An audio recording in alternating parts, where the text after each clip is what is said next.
with the size of this crowd, I'm not sure I need to do my big introduction, but I must say I haven't had a good track record with the weather this month in scheduling programs. And I hope that the cable will reach a wider audience for us. But I'd like to introduce Kristi Martin.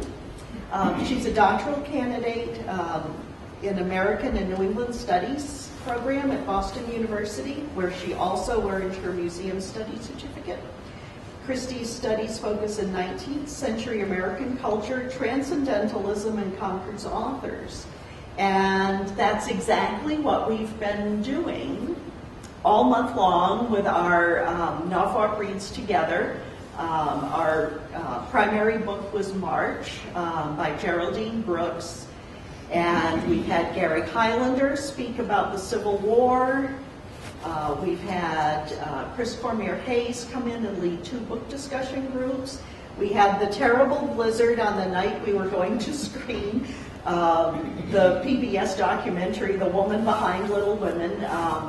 But if you haven't seen it, it's available to check out from the library, and I would highly recommend that. It kind of brings together Louisa May Alcott and her father Bronson, and it really gives you a good understanding of why Geraldine wrote what she did in March.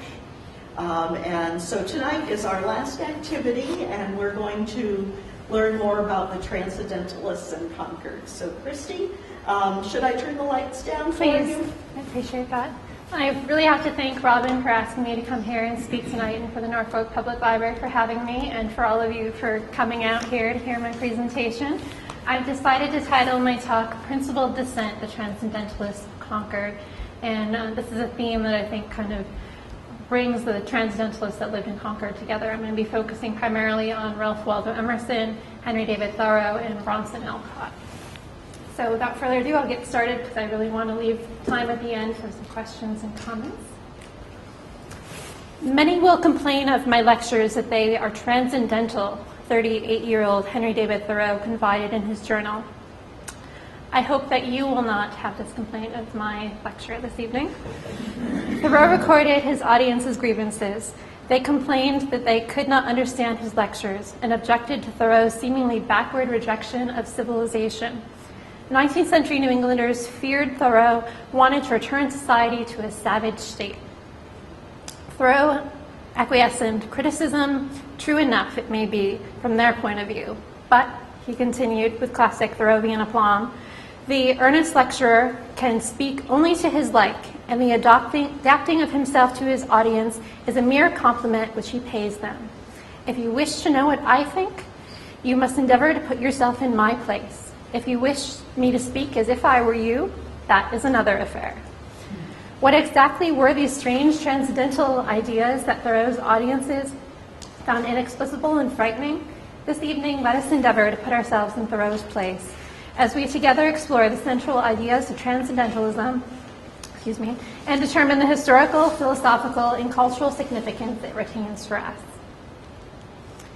Today, the Transcendentalists are largely known as poet-philosopher Ralph Waldo Emerson, eccentric naturalist Henry David Thoreau, brilliant, formidable, and romantically frustrated Margaret Fuller, and Bronson Alcott, remiss and delinquent father of the Little Women.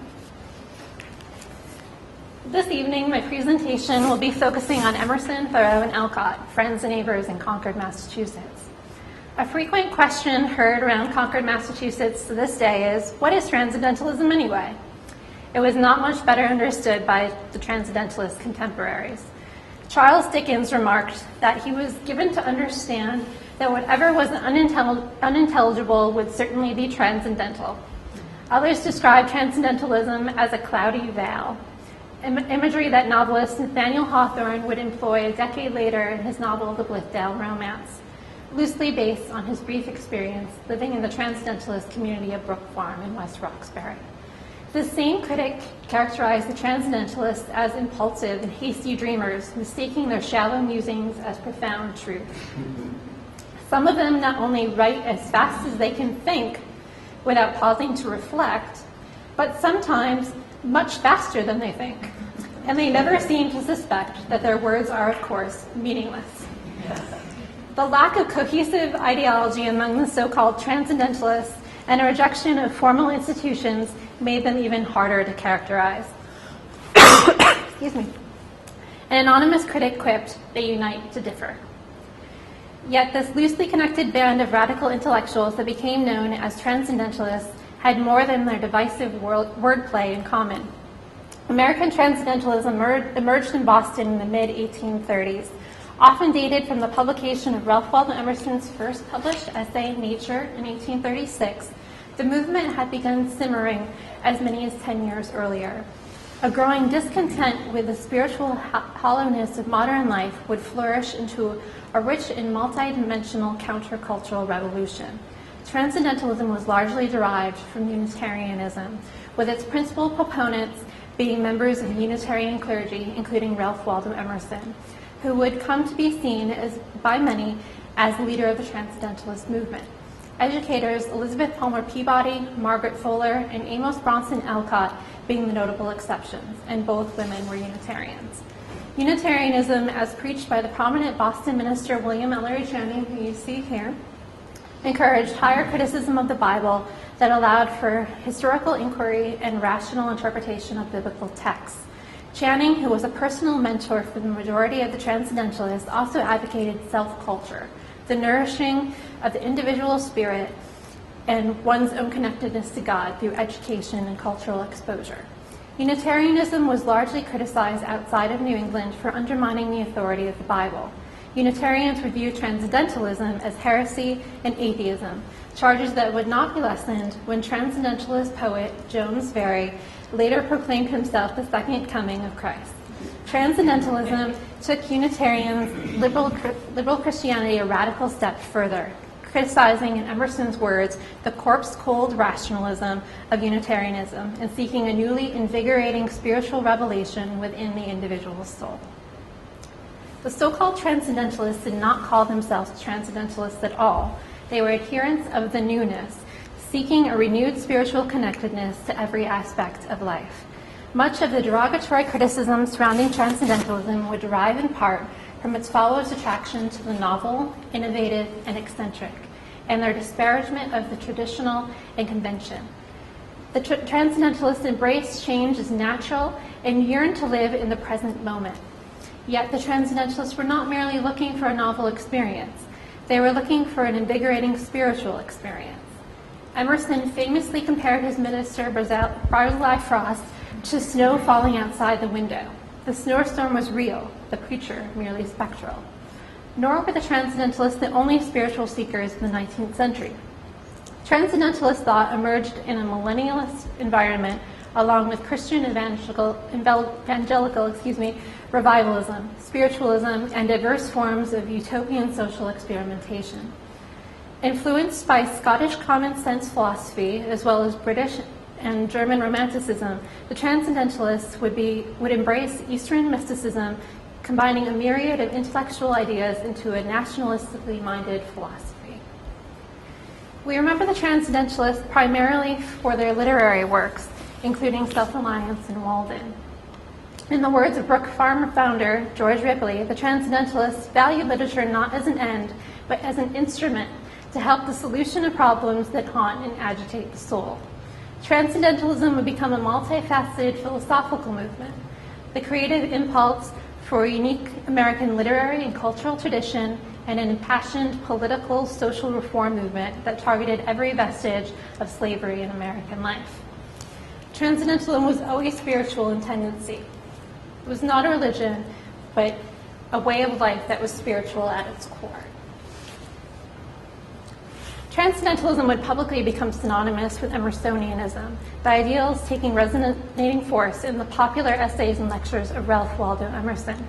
In his formative essay, Nature, he called for an original relation to the universe. If Transcendentalism can be said to have tenets, Emerson lays them out in this essay. To the Transcendentalists, all the natural world contained the inner spark of divinity. This was the radicalism that set them dramatically apart from the Unitarians. The inner genius of man was eternally divine and had no need for the rituals of churches, the council of clergymen, or the historicity of the Bible. A few years later, Emerson would ignite Boston in impassioned controversy following the delivery of his divinity school address to the graduating class of Harvard. Emerson was banned from his alma mater for nearly 30 years afterwards. Emerson, however, did not cause the miracle controversy, but he brought it into a frothing fever pitch, whereas Unitarians had used history and reason to support the legitimacy of biblical miracles. The Transcendentalists, most notably Theodore Parker, said that the historic validity of miracles was irrelevant. What mattered was intuitive faith. Moreover, miracles were not supernatural phenomena, but everyday occurrences of the natural world. Through communion with nature, which the Transcendentalists spelled with a capital N, the Transcendentalists believed individuals could come to better understand themselves in the universal divine power, which Emerson would term the oversoul. The Transcendentalists rejected Lockean sensualism, which argued that you acquire knowledge through your five senses. The Transcendentalists called this understanding. They believed that the true knowledge came from intuition, which they in turn called reason. The Transcendentalists envisioned an organic universe in which all things are circuitously connected through nature and the divine spirit. Through closely observing nature, listening to your intuition, and using your imagination, they believed that the individual could tap into universal truth and momentarily transcend the ordinary world to a higher spiritual awareness. Transcendentalism negotiated an increasingly shifting space between faith and science. For them, this was where immortality and eternity resided, in the awareness of infinite spiritual truth in the universe. In nature, Emerson describes the ultimate transcendent moment. Standing on the bare ground, my head bathed by the blithe air, and uplifted into infinite space, all mean egotism vanishes. I become a transparent eyeball. I am nothing. I see all. The currents of the universal being circulate through me. I am a particle of God.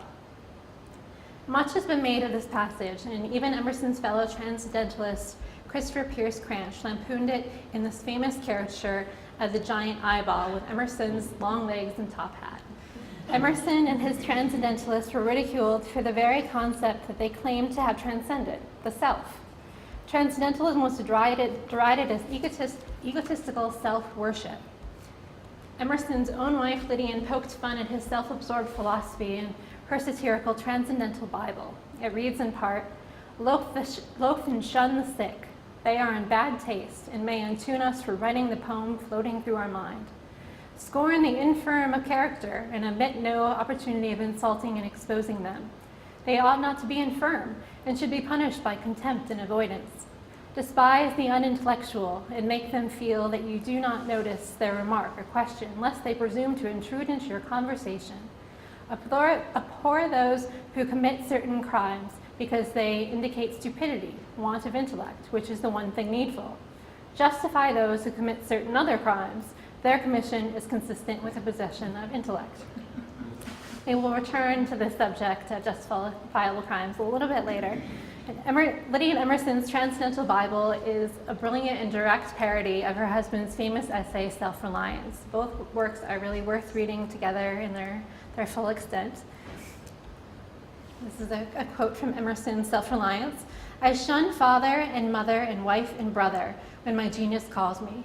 Do not tell me of my obligation to put all poor men in good situations. Are they my poor? I tell thee, foolish philanthropist, that I grudge the dollar, the dime, the cent I give to such men as do not belong to me. There is a class of persons to whom I am bought and sold. For them I will go to prison if need be. By your miscellaneous popular charities, the education at college of fools, the building of meeting houses to the vain end to which they now stand, alms to sots. It is a wicked dollar which by and by I shall have manhold to withhold. On the surface, Emerson's declaration of self-reliance may sound startlingly harsh. The passage highlights an inherent tension within Transcendentalism, one which is perhaps the most difficult aspect of the philosophy to be grappled with, its inherent dualism. That is, a seemingly contradiction between its concern for the individual self and its universalizing moral concern for the good of society as a whole. At the core of American Transcendentalist philosophy was a deep anxiety of moral principle. The Transcendentalists were not alone in this concern. 19th century American society was veritably obsessed with morality and moral impulse. Social reform movements touched virtually every aspect of American lives: dietary reform, housing reform, clothing reform, labor reform, temperance, women's rights, the humane remodeling of prisons and asylums, the establishment of settlements to uplift poor, immigrants, and fallen women, as well as proliferation of utopian ventures aimed at restructuring the very organization of American society.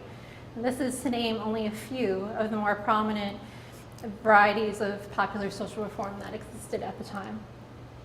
The Transcendentalists directed this impulse of social interrogation and social progress inward as well as outward, though this too created attention among the Transcendentalists themselves. Emerson and Thoreau were among those Transcendentalists who believed that reform started with the individual. Emerson carefully inflected language was meant to invoke the bonds of racial and wage slavery and extend questions of social bondage to the level of the individual. Others, such as Orestes Bronson, Margaret Fuller, and George Ripley, felt that you could not reform society as a whole by reforming the self alone. Bronson, in particular, argued that the structures of society had to be radically reformed. Regardless of personal philosophical leanings towards self-reliant individualism and social humanism, Transcendentalist idealism was anchored in living a life of principled action. It was this like-minded purpose that drew the Transcendentalists together and made them, in Emerson's words, a class of persons to whom I am bought and sold. Historically, Transcendentalism has seemed to center around the charismatic Ralph Waldo Emerson in Concord, Massachusetts. One of the most common questions I hear as a tour guide in Concord is, why Concord? How did all these great American authors come to be here? Emerson, Thoreau, Nathaniel Hawthorne, and Louisa May Alcott. And how did they all come to be here at the same time? My short answer to this question is Emerson. Ralph Waldo Emerson was born in Boston in May of 1803, but he had deep family connections to Concord. He was descended from a long line of Concord ministers, beginning with Peter Buckley, one of the town's founders. According to many scholars, Emerson experienced a personal crisis following the death of his first wife, Ellen, that led to his intellectual conversion to Transcendentalism. After resigning his prominent Unitarian Boston pulpit and literally relocating himself to European Romanticism, it is ironically fitting that Emerson came to settle in the home of his ministerial grandfathers at the Old Manse in Concord, and thereafter adopted the town as his home.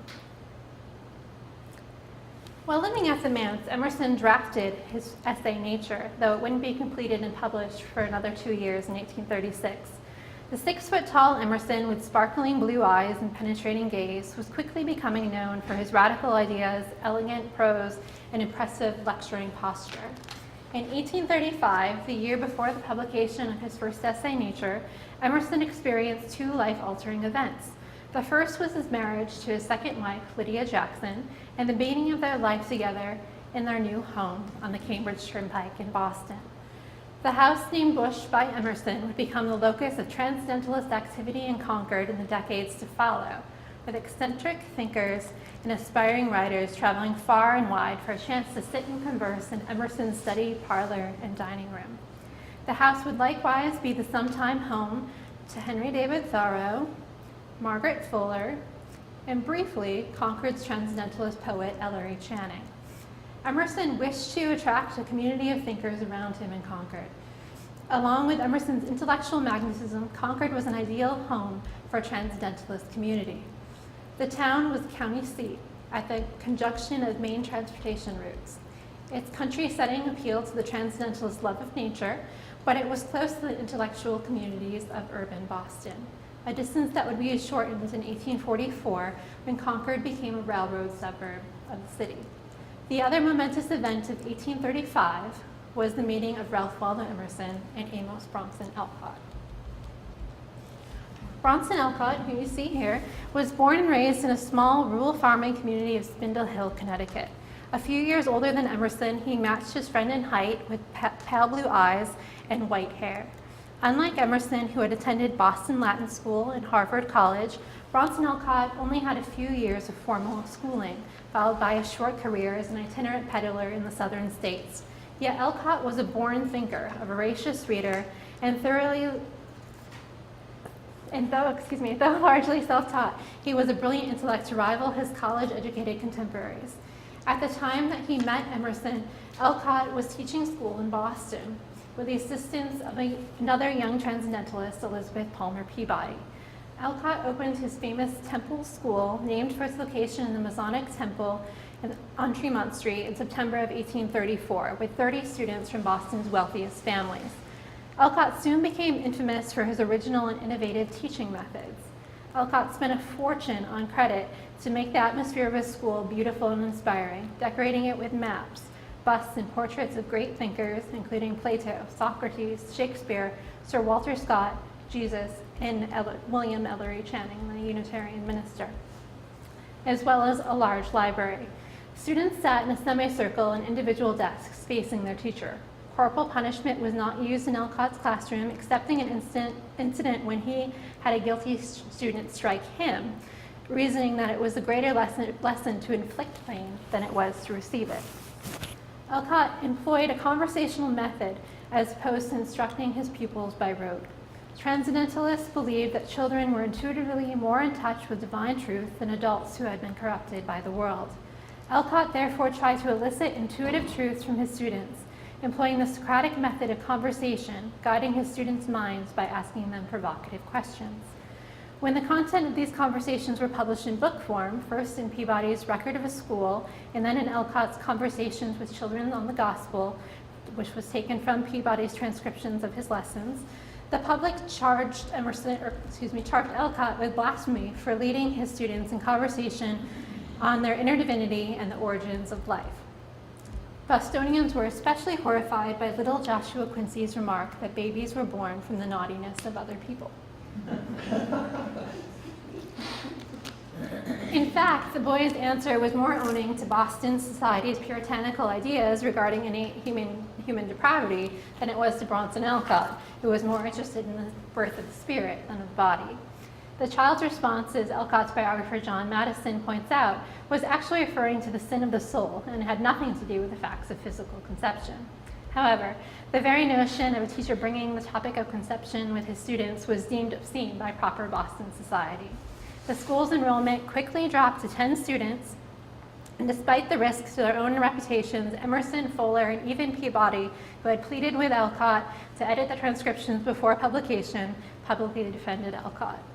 Alcott was forced to give up his rooms in the temple and auction off his fine furnishings and books.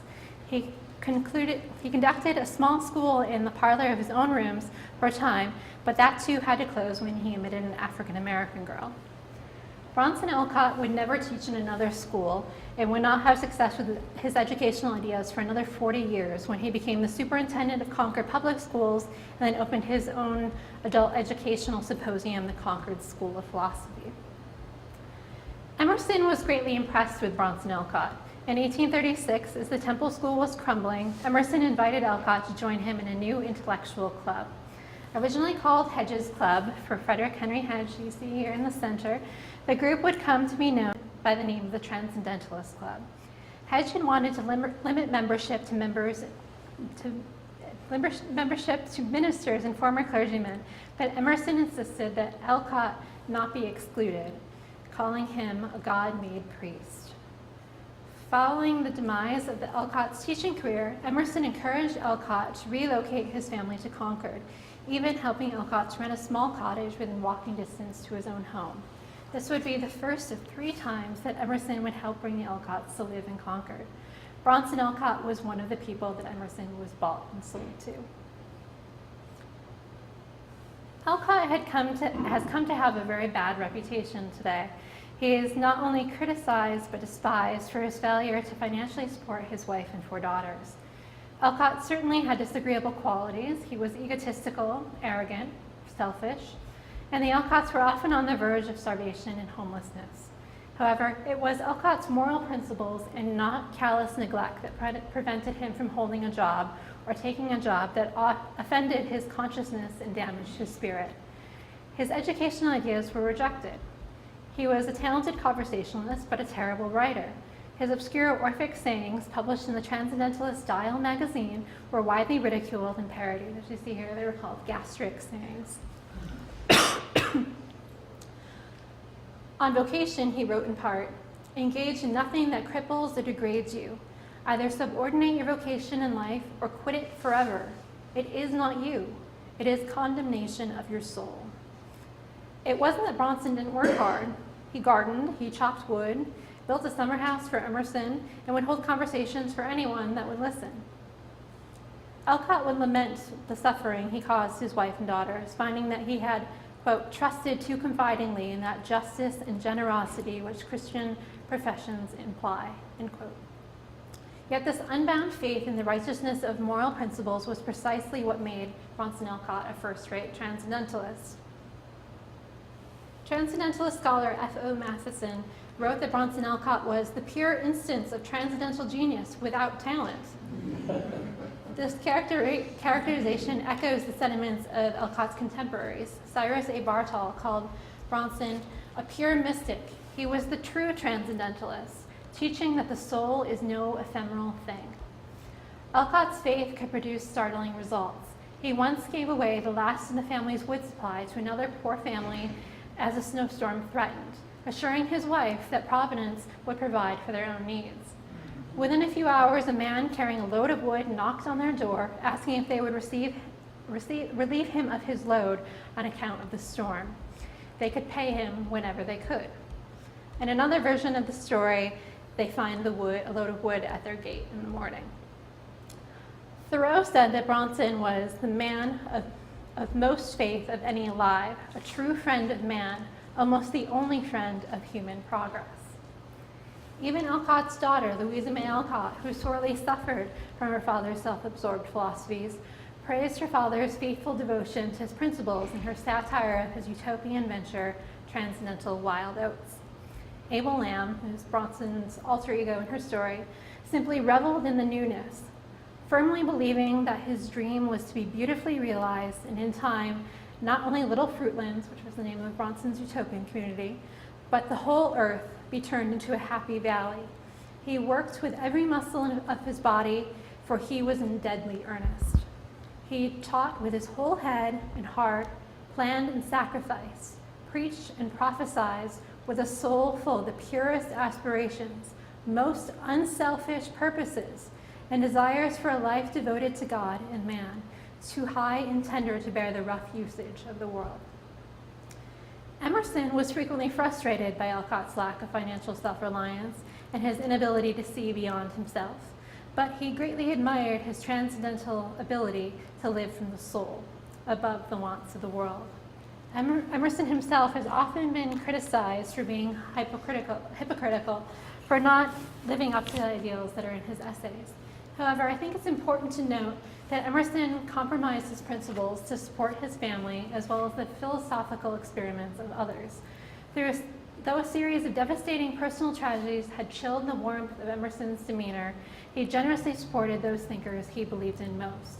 He often gave liberally to the Alcotts and would support Thoreau's endeavors to lead a principled life as well. One endeavor that Emerson would not support, however, was Bronson Alcott's utopian community, Fruitlands.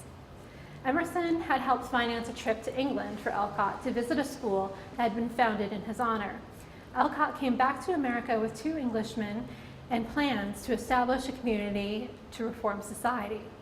Alcott's was not a unique venture. There were many utopian communities being established during this time, nor was Fruitland's the first transcendentalist community. George Ripley had already established Brooke Farm.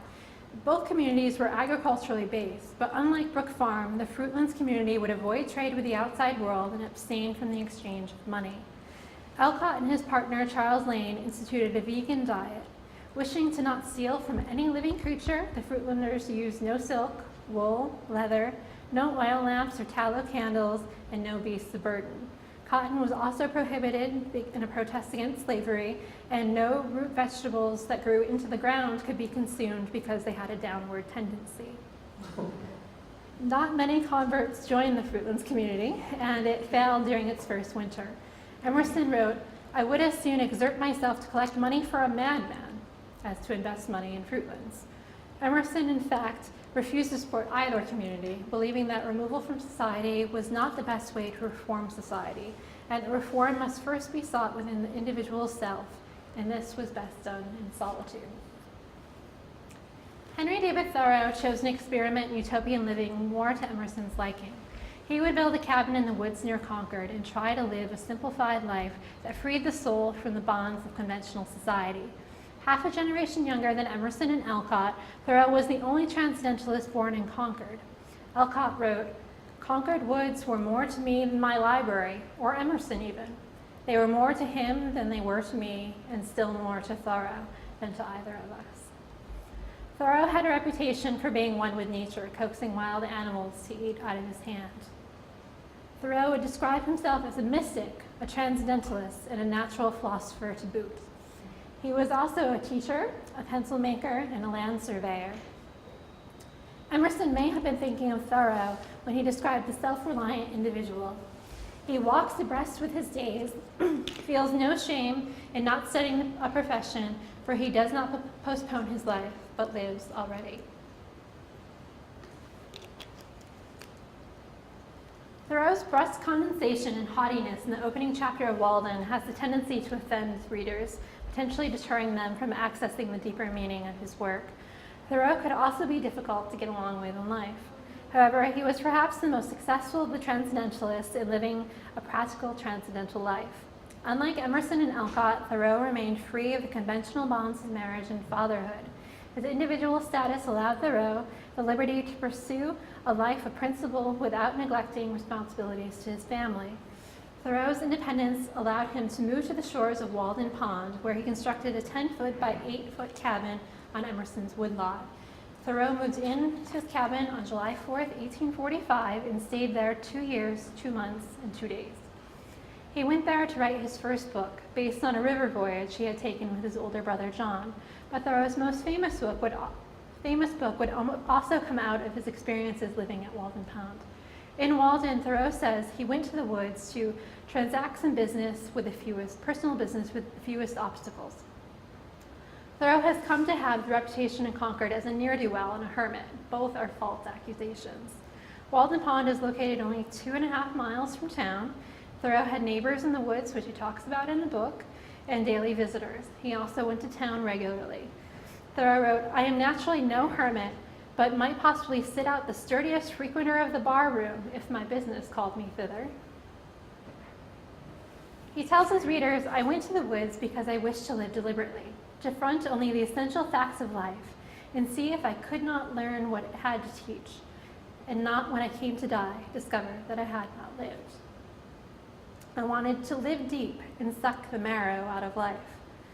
Living at Walden was about removing the excesses that interfered with individual living a soulful life. Solitude for Emerson and Thoreau was a state of mind. As Emerson says in SelfReliance, "It is easy in the world to live after the world's opinion. It is easy in solitude to live after our own. But the great man is he who in the midst of a crowd keeps with perfect sweetness the independence of solitude." Moving to Walden was not about physical isolation, but about creating an independent lifestyle and living deliberately principled life. Thoreau's experiment was truly an individualized experiment. In writing Walden, he did not want his readers to imitate him. He says distinctly, "I would not have anyone adopt my mode of living on any account," acknowledging that he himself had several more lives to live. Instead, he declared, "I desire that there be as many different people in the world as possible, but I would have each one be very careful to find out and pursue his own way." By living from the depth of intuition, each individual would live from the consciousness and by eternal moral principles. According to Thoreau, goodness is the only investment that never fails.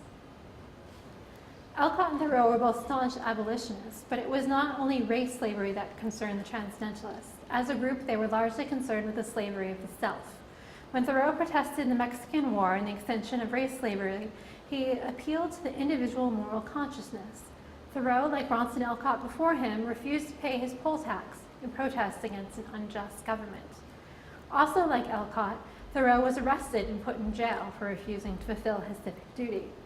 Thoreau declared, "If 1,000 men were not to pay their tax bills this year, that would not be a violent and bloody measure as it would be to pay them and enable the state to commit violence and shed blood."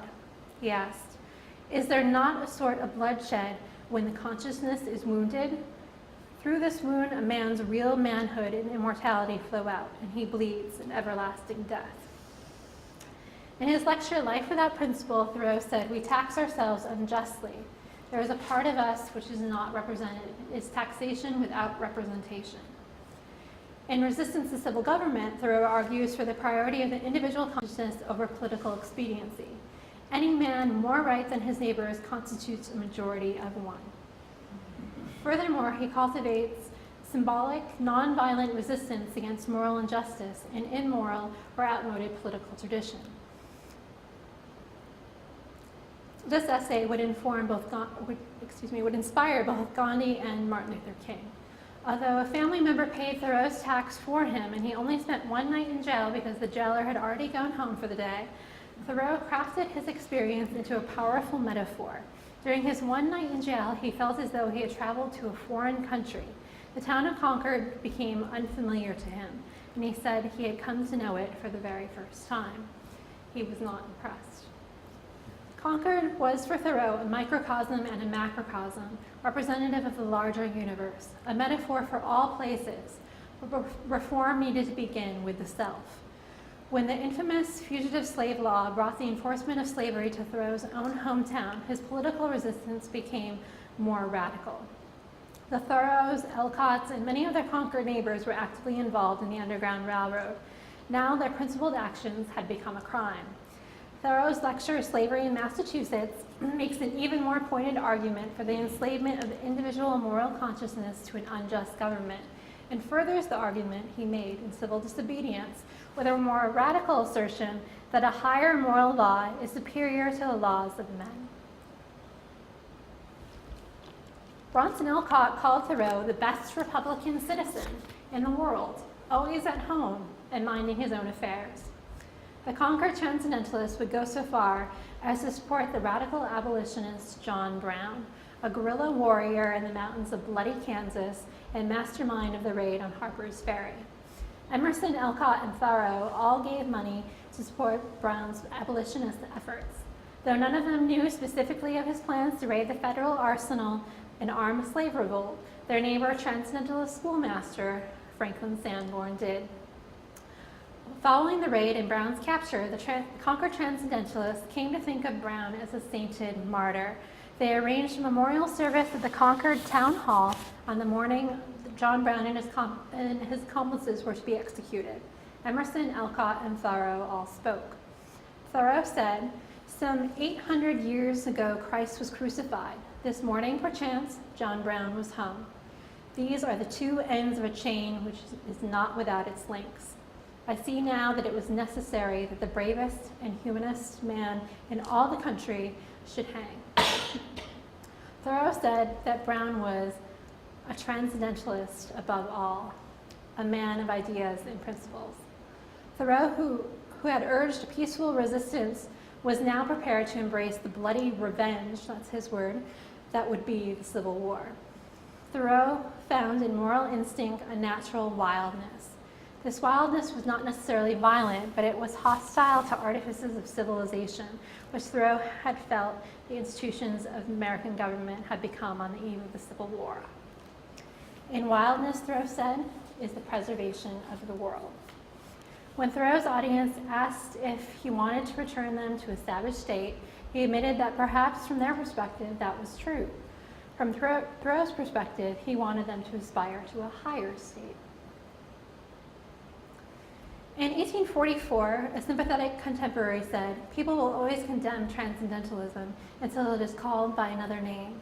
Such is the force of prejudice." Dickens commiserated, "If I were a Bostonian, I think I would be a transcendentalist." Today, we can ask ourselves if we too would be transcendentalists. We can still have conversations with them through their writings. They ask us what we live for and why. They urge us to seek deeper meaning in our ever-changing world and implore us to make deliberate choices about the world we want to live in and the people we want to be. The Transcendentalist writings remain provocative and relevant to us today, and now that you have met the Transcendentalists, I hope that you will become better acquainted with them, for they have much to say. Thank you.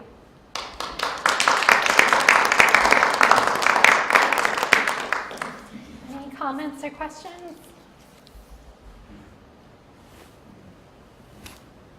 I have a general question. There seems to be some dispute on the origins of the term transcendentalist or transcendentalism. Did you ever come across anything more definitive about what the term I haven't come across anything definitive. A lot of people suggest that it comes from Kant, and that people started calling the Transcendentalists that because they knew that they were reading German philosophy.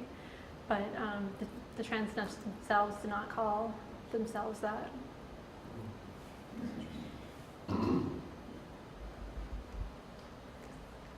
Your quote, in wildness is the preservation of the universe? Is it Of the world.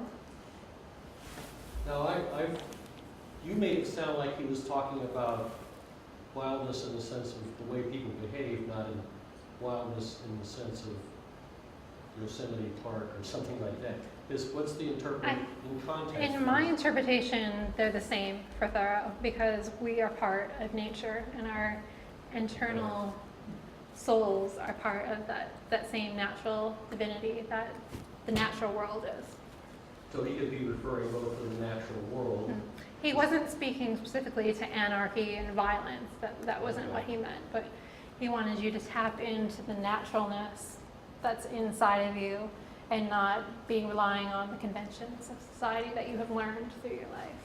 Because that was a time when, in the 19th century, when people started valuing that nature was something to be treasured rather than just something to be and Thoreau was a conquered big and part of subdued that. and turned into commercial land.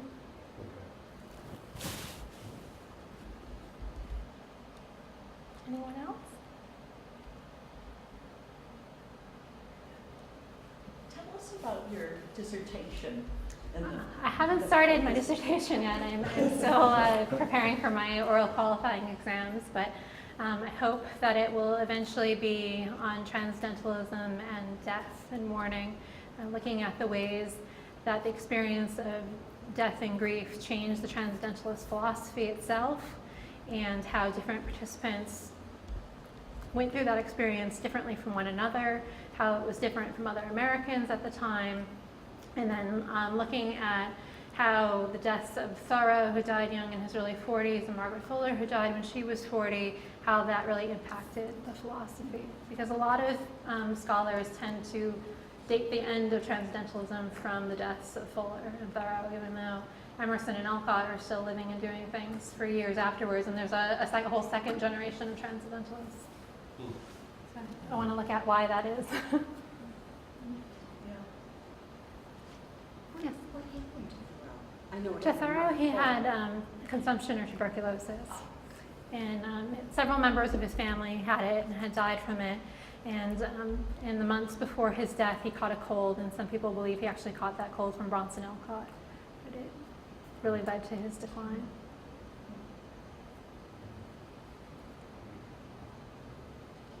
how wide was the Transcendentalist movement outside of the Concord area? Initially, it was mostly in Boston and Concord, but as Emerson and Bronson Alcott and the others began publishing things, the Dial magazine got a wide circulation for publication at that time, and then Emerson and Alcott do their tours out to the Midwest, and they really get a lot of followers in the Midwest.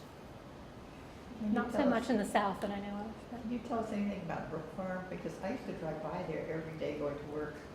What do you want to know about it? You know, why did it did not succeed? Why didn't it Now succeed? it looks like an abandoned property. Do you know anything about its I think it's owned by the National Park, present so condition? the state DCR, park there is. yes. Yeah, the state. So it is park now. Its demise is kind of complicated. They transitioned from a transcendentalist community to what was called a Fourierist community, which was another philosophical system of ideas at that time. And a lot of the transcendentalists felt that it was this change that caused the demise of the community. They were beginning to be too secluded and too systemized. They weren't listening to the individual qualities of the inhabitants as much anymore. Because when they originally set it up, it was supposed to be an agricultural community where everyone would come and contribute, but the work that they were doing was supposed to be work that spoke to their souls. And it was supposed to work out that everyone had their own purpose to serve, and so everything would be balanced, everything would be taken care of because everyone had their purpose. And how did that relate to Fruitlands? To Fruitlands, Fruitlands had a little bit of different system. They didn't trade with the outside world, whereas Brooke Farm would make goods to trade with the outside world and have money and have food to live off of. Fruitlands was supposed to be completely self-contained, and they had very few members. And Bronson Alcott and his partner Charles Lane were always going off trying to find new converts, leaving Mrs. Alcott and her 4 young daughters and Charles Lane's son, who was also a child, at the farm to take care of the crops. There's one famous story where the men are off and there's a windstorm coming, and the women Mrs. Alcott and the children have to quickly bring in the crops to save them so that they have food to eat for the winter. So it was very impractical, which is a big reason why they didn't succeed. They also planted a whole bunch of different seeds in the same field and expected that they were going to come up. Towards the end of Brooke Farm, there was, right at that transition time, one of the big buildings that they built was called the Philanthropy, and supposed to be a big housing unit for them. And they put a lot of money into it, and it burned down right as they were beginning construction, so that didn't help them either. So they quickly went bankrupt. I think the difference is that Brooke Farm was viable. Fruitland's never had a chance. I mean, you got 7 people trying to run a farm in one of the harshest environments to have a farm. But Brooke Farm, I mean, had a shot, you know, because there's up to like 40 or 50 people at one point, so it was a significant community. It lasted for a number of years. Yeah. Whereas Fruitland didn't survive it, even 1 year. When Mrs. Alcott left Fruitlands, did she get help from her family? Where did they go? I think, He's I'm trying to remember behind, the right? timing of it. They moved to Still River, which is a town really nearby Harvard, Massachusetts, where Fruitlands was located. And I want to say it's around the time that Mrs. Alcott's father had passed away and left her an inheritance, but the family tied up the money into a trust so that Bronson Alcott couldn't spend it on one of his ventures or give it away to somebody else. So there was a period of time where she couldn't get to that money. And eventually, after staying in Still River for a while, her family does help her to buy a house, another house in Concord, and Emerson also contributes to that, but they still hold the property in trust because as a married woman, she can't hold it herself, but they didn't want to put it in Bronson's name so that the creditors would take it. And then he eventually left Fruitlands and went to live in that house with He did. He stayed at first, was very, very depressed. In Transcendental Waldo, Louisa says that he just kind of turns his face to the wall and lays in bed and is just going to lay there and die, just to starve to death. But in the story and in real life, he does end up soon after following his family to Still River. Was that when they bought Hillside? I'm sorry? When they came back from Fruitlands? That's when they buy Hillside. That's when they got Concord. Hillside, okay.